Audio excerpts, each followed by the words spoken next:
Welcome to Season 8, Episode 48 of the Be Conscious podcast. Today we are going to delve into those frustrating situations that, like clockwork, seem to occur over and over and over again. We've all heard the saying, same shit, different day, and I suspect that a vast majority of us can relate to it intimately.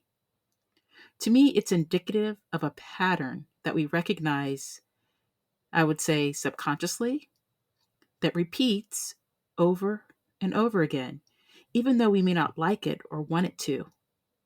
And it usually feels familiar too, and pretty darn rotten. So, how do we change these patterns? How we can disrupt these occurrences is something that has been sitting heavily with me within my soul. Let's discover how we can change a pattern or break a cycle that is no longer serving us. Here we go.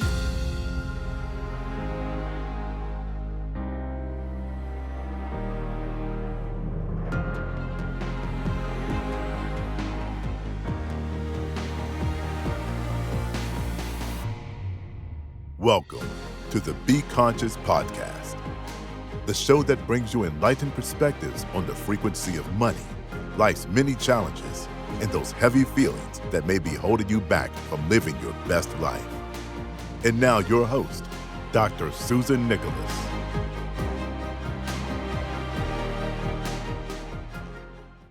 Think about your everyday life.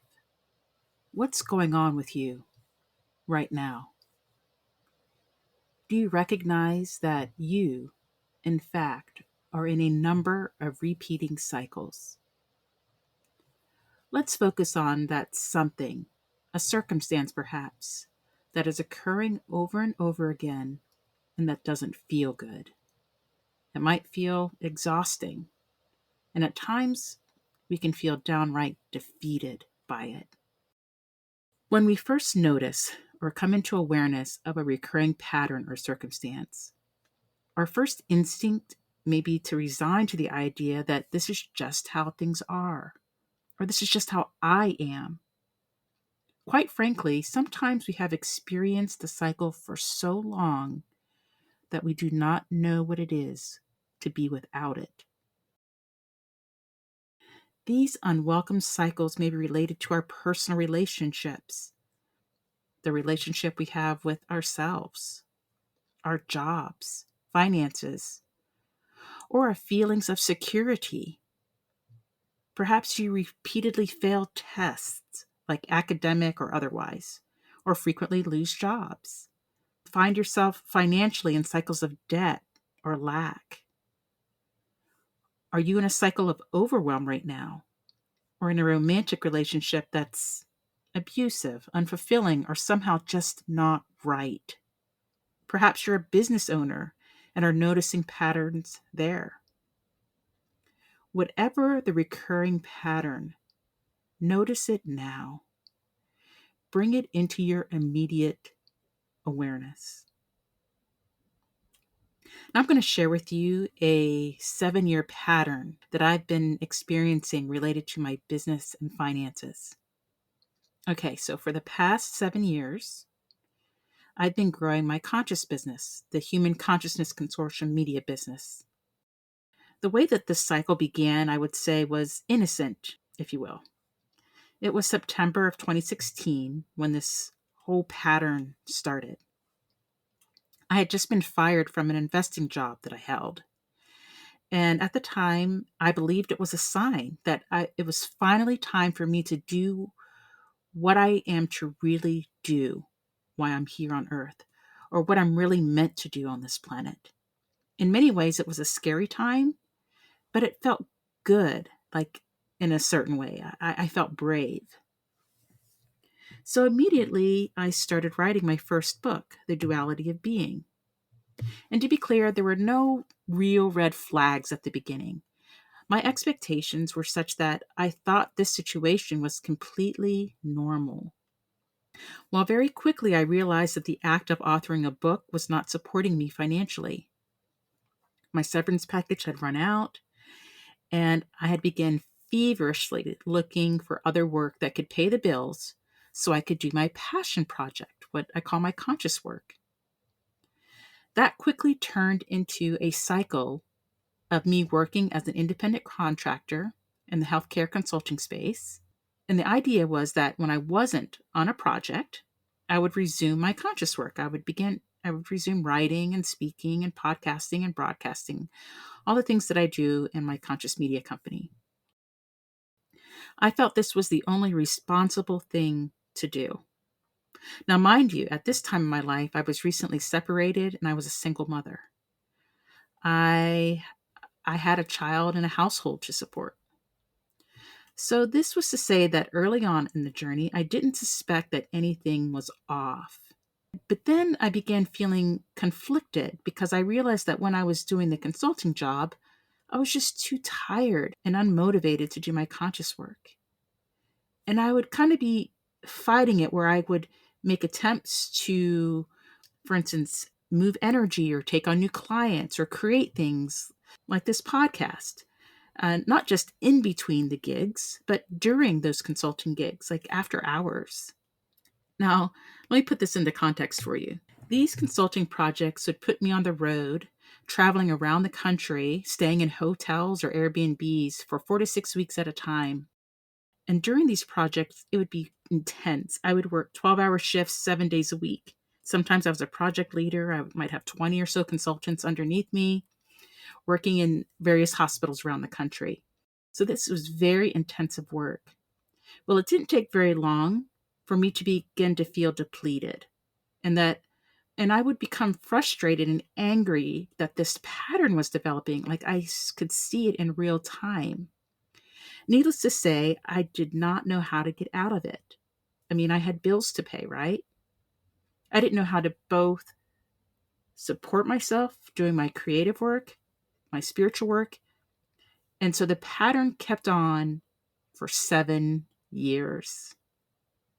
Well, during the pandemic, I didn't have much consulting work nor speaking engagements, and relying on my conscious business was still not enough to support me. So there was this added layer of stress, this financial stress for me to work this business, to work my passion project. And so fast forward September of 2022, which was just about a year ago, I was hired to do a remote consulting project. It was the first remote project I had been offered or done. And I thought, awesome, I can earn money and be at home. And when I'm not working that 9 to 5 kind of gig, I can be doing my conscious work. So it seemed like perfect. It was a little bit of a compromise, but I was happy to have a regular paycheck again. Well, this project lasted for 9 months. And during that time, I started breaking out in hives. I was having heartburn. I was experiencing this excruciating, like esophageal spasm. And once again, I started feeling unwell in myself. I realized that this pattern had to stop, that I couldn't do it anymore. It was emotionally, spiritually, and physically harming me. I began listening to my body. When that contract ended on the 31st of May of this year, of 2023, I began asking myself what I could do to finally break this cycle. I decided that I could no longer raise a conscious media company on my own and not the way that I had been doing it, that I had to do something differently. During this contemplation, I was guided in my dream state to bring on an executive board to help me. You see, I didn't have the money to hire anyone, and I didn't know how I could come out of the cycle. And then this idea came to me to just reach out and see who would be willing to join the board to help me move the company forward. Well, that's exactly what I did. And since that time, I brought on a board. We've had our first board meeting. I've been feeling so much better. That indigestion is long gone. I have not had any hives for several months now.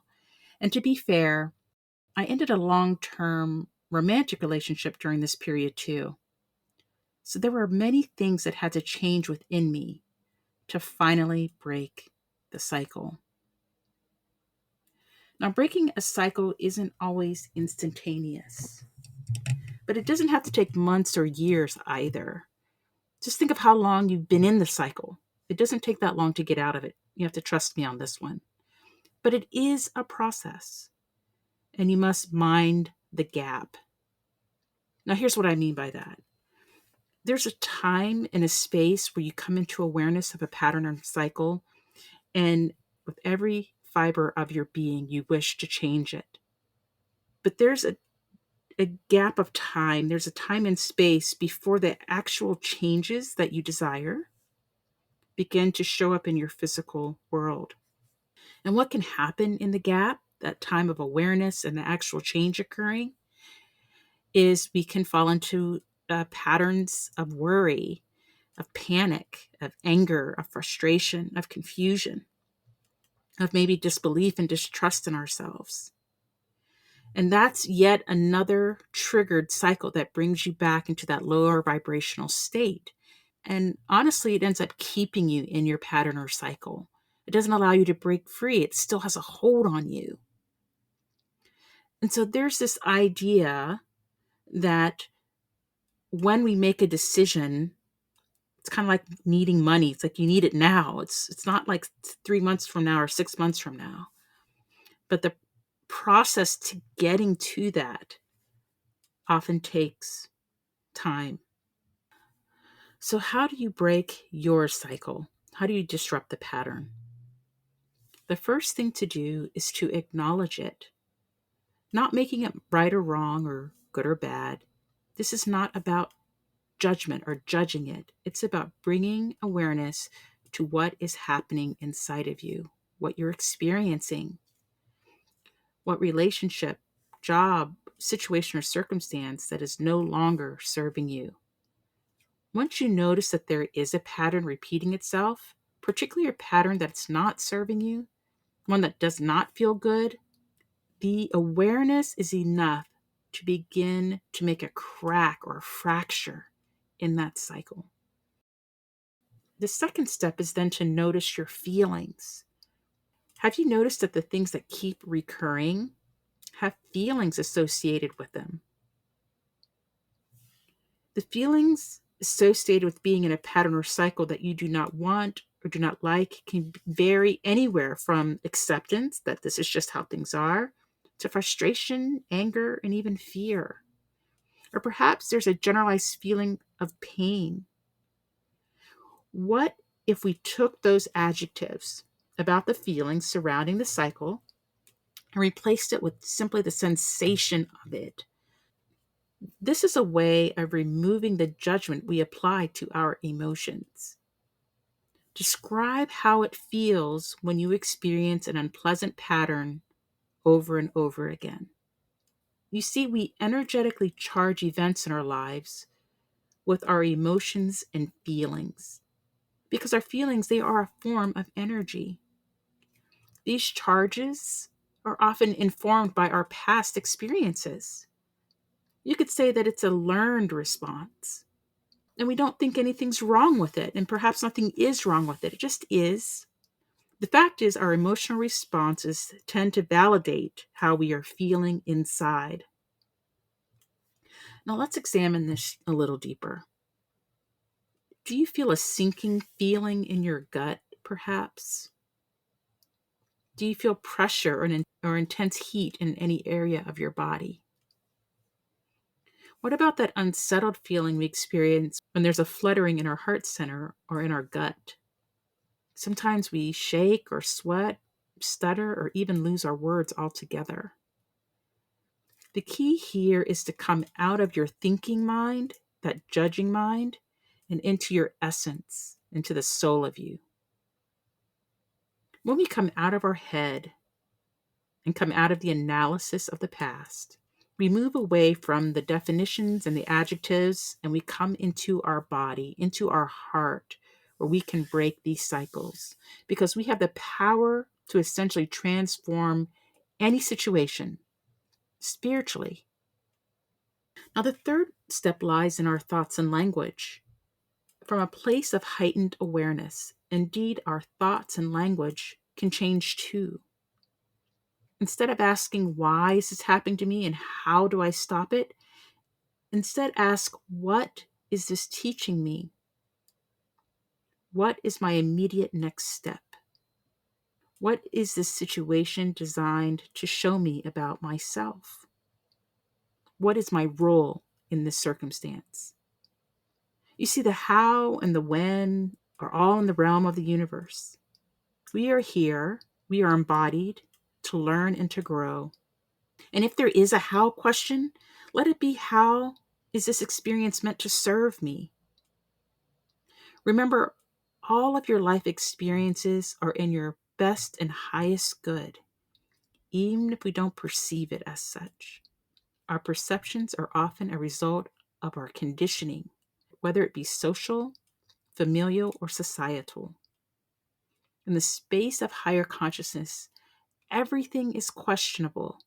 You see, there is a great deal of unlearning in the realm of consciousness. Now, the final step is to relax into it. Yes, I said relax into your situation from a place of higher awareness. If there's anywhere to find joy or have fun, this is where to do it. Examine within yourself where the separation occurred, or the illusion of separation from love. This last step can be challenging, and it is okay to forgive yourself here. You may be releasing the energies of patterns and cycles from many generations back. Higher awareness does not promise ease, it promises growth. The journey into consciousness is a convoluted one that requires you to feel all the way through it. On this journey, there are no accidents or coincidences. You recognize that you are the creator of your own life and are now charged with taking responsibility for what you create. It requires fearlessness and for you to release limitations, embracing creation from a place of possibilities and potentials. On this journey, you are promised inner calm, wisdom, and ultimate freedom. Take the first step, and you will be forever changed.